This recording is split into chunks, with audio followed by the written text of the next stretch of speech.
Hi! Welcome to village Siri cooking. ఈ ఛానల్‌ని ఆదరించిన ప్రతి ఒక్కరికి మా హృదయపూర్వక నమస్కారములు.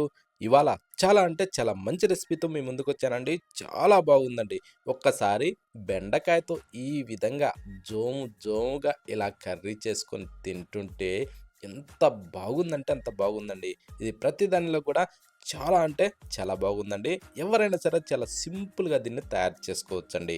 ఇదేమిటంటే బెండకాయతో బజ్జీ అండి. ఈ విధంగా బెండకాయ బజ్జీ చేస్తే సూపర్ టేస్టీగా ఉంది. ఎలా చేయాలంటే ముందుగా మనం బెండకాయలు తీసుకోవాలండి.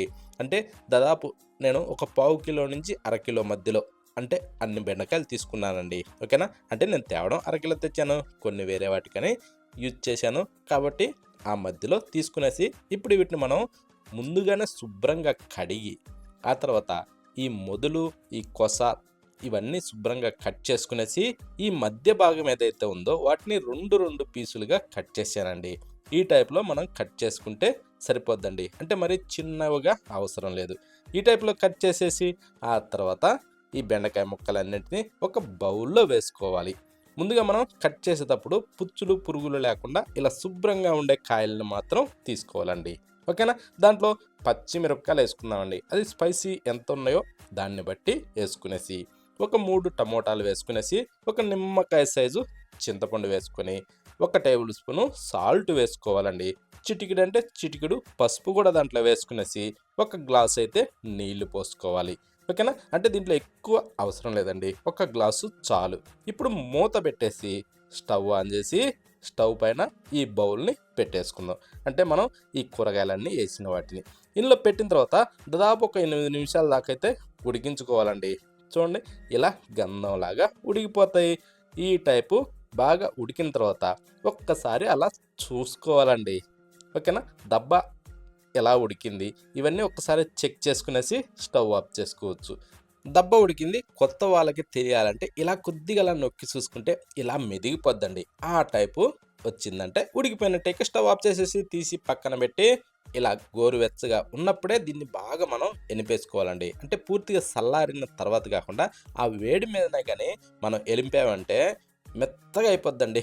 గుజ్జులాగా ఆ టైప్‌లో దీన్ని ఒక ముద్దగని తీసుకునేసి ఇలా ఫస్టు మెల్లిగలా నలుపుకునేసి ఆ తర్వాత స్పీడ్‌గా ఇలా తిప్పేసుకుంటే సూపర్‌గా మెదిగిపోద్దండి గంధంలాగా. ఈ టైపు వచ్చిన తర్వాత ఇప్పుడు మనం చూసుకోవాలండి. ఓకేనా?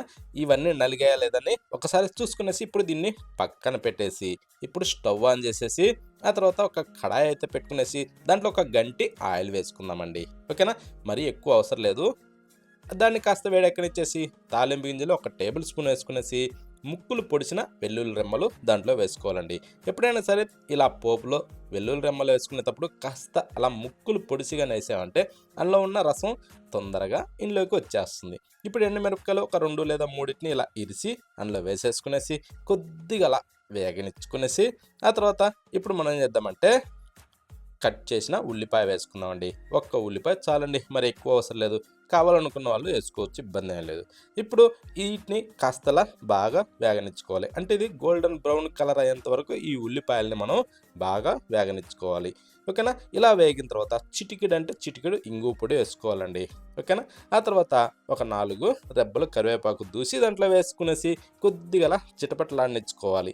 ఇలా చిటపటలాడిన తర్వాత ఇప్పుడు మనం ఇందాక బాగా ఎనిపి పెట్టిన ఈ బెండకాయ పేస్ట్‌ని దీంట్లో వేసేసుకుందాం. చూడండి ఎలా ఎనిగిందో ఇలా గుజ్జులాగా తయారైంది.